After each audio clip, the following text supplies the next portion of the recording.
여러분 반갑습니다. 배럴라이프 김호근의 연금절세 Q&A 코너입니다. 자, 이번 시간 질문사항은 연금저축과 IRP 계좌 바로 가입만 하면 가입일이 인정될까요? 라는 질문사항에 대해서 답변을 전달드릴 텐데요. 어떤 분들은 가입과 동시에 가입일이 인정된다라고 이야기하시는 분들도 있고, 어떤 분들은 납입해야지, 즉 가입을 하고 나서 최초로 돈을 납입했을 때 가입일이 인정된다 이렇게 알고 계시는 분들이 있는데, 정확한 답변에 대한 부분들 전달 드리도록 하겠고요.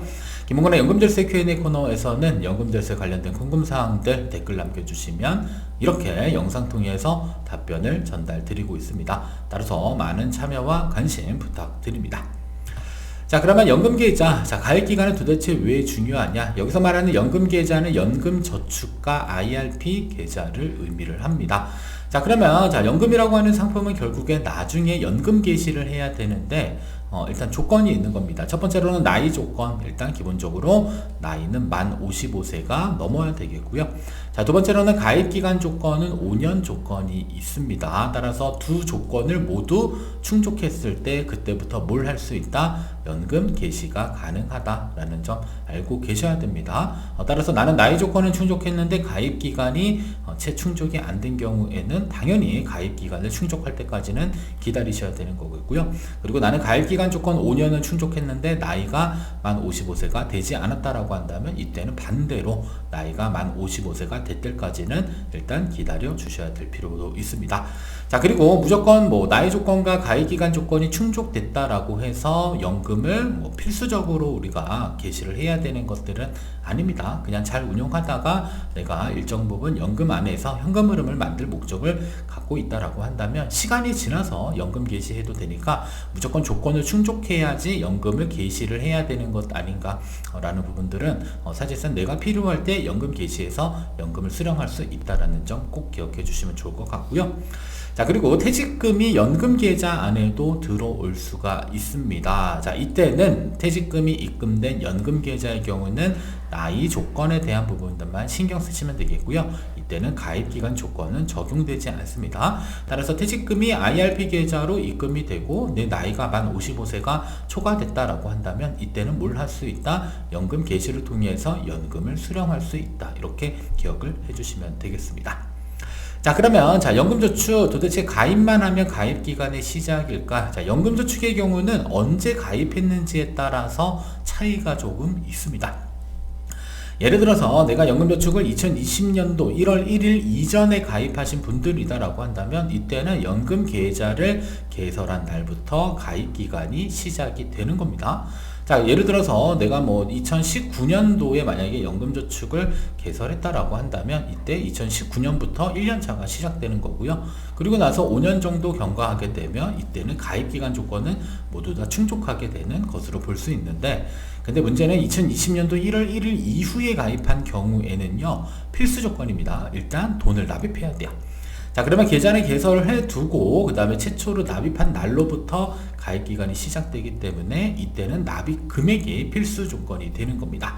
자, 그러면 연금계좌에 우리가 계좌를 개설하게 되면 계좌 번호가 생기게 되고요. 자, 그러면 계좌 번호가 생겼다라고 해서 무조건 입금할 수 있는 것인가? 어떠한 경우에는 가능하지만 어떠한 경우에는 불가능할 수도 있습니다. 자, 예를 들어서 내가 최초로 연금저축을 하나 개설을 합니다. 자, 그러면 자, 연금계좌의 경우는 납입 한도를 설정하셔야 됩니다. 왜냐하면 우리가 세공제 받을 수 있는 한도는 600만원 또는 900만원까지 적용받을 수 있는데, 연금저축을 내가 가지고 있는 모든 연금저축의 총 납입 한도는 연간 1,800만원으로 설정을 하게 되어져 있기 때문에 여러분이 만약에 A라고 하는 계좌를 신규로 개설했다라고 한다면 대체적으로 납입 한도는 1,800만원을 설정하는 경우가 대부분입니다. 자, 그러면 납입 한도가 있어야지 납입 한도만큼의 입금을 할 수 있다라는 점. 그래서 우리가 최초로 납입하기 위해서는 계좌 번호가 생기고 나서 그 다음에 납입 한도를 먼저 체크하고요. 그리고 나서 신규 자금에 대한 납입이 가능합니다. 자, 근데 나는 이미 가입한 A 계좌에 납입 한도를 1,800만원을 설정을 하고요. 자, 그리고 나서 신규로 B 계좌를 여러분들이 추가로 개설했다라고 한다면 B 계좌에는 납입 한도를 우리가 설정할 수가 없겠죠. 왜냐하면 이미 A 계좌에 1,800만원에 대한 납입 한도를 모두 다 채웠기 때문입니다. 자, 그러면 이때는 어떻게 해야 되냐? 바로 A 계좌에 있는 납입 한도를 축소시키고요. 그리고 B 계좌에 신규로 납입 한도를 입력했을 때 어떻게 된다? B 계좌에 비로소 납입이 가능하다. 이렇게 알고 계실 필요가 있습니다. 따라서 연금저축의 경우는 2020년 기준으로 이전의 경우는 가입만 하면 그냥 가입 기간이 인정됐는데 2020년 이후부터는 최초로 납입한 날 기준으로 가입일이 늘어나고 있다. 이렇게 알고 계실 필요가 있습니다. 자, 그러면 연금 계좌와 비슷한 IRP 계좌의 경우는 어떠한 일들이 있냐? 바로 IRP 계좌는 계좌를 개설한 다음에 반드시 최초로 납입한 날 기준으로 뭐가 시작된다? 가입 기간이 시작된다. 이렇게 알고 계셔야 됩니다. 자, 예를 들어서 내가 2024년도에 IRP 계좌를 개설을 했는데 그때 2024년도는 그냥 지나가고요. 자, 그리고 나서 2025년도에 최초로 돈을 납입했다라고 한다면 이때는 계좌 개설은 2024년도에 했지만 가입일에 대한 인정은 2025년부터가 이제 1년차가 시작되게 된다. 이렇게 보셔야 되겠습니다. 그래서 연금저축의 경우는 2020년이라고 하는 기준이 있는데 IRP 계좌의 경우는 그러한 기준 자체가 존재하지 않고 IRP 계좌에 최초로 납입한 날 기준으로 뭐가 인정된다? 가입 기간이 인정되고 있다. 이렇게 기억을 해주시면 좋겠습니다. 자, 결론입니다. 자, 우리가 연금 계좌 많이들 가입하시는데 중요한 건 방치보다는 그래도 잘 활용하는 게 중요합니다. 그래서 가입 기간을 인정받기 위해서 우리가 궁극적으로 해야 될 것은 우선 ISA 그 연금저축이나 혹은 IRP 계좌를 개설을 해 주시고요.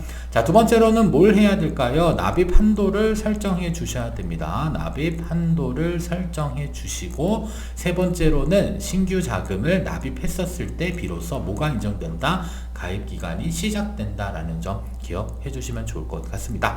자, 그리고 많은 분들이 ISA 계좌의 만기 자금을 연금저축으로 옮기는 행위들 많이 하고 계시는데 혹시라도 내 나이가 만 55세가 넘은 상태에서 ISA 계좌를 활용해서 나중에 어디 연금저축으로 옮겨서요, 만약에 내가 연금을 수령할 계획을 갖고 계신 분들이다라고 한다면 잘 생각하셔야 됩니다. 일단 나의 조건은 충족됐는데 ISA 계좌를 해지해서 연금으로 옮기게 되면 연금저축도 최소 가입기간 5년 조건을 또 충족해야 되잖아요.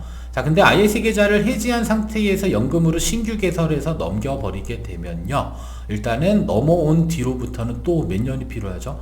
5년이라고 하는 적지 않은 시간을 기다리셔야 됩니다.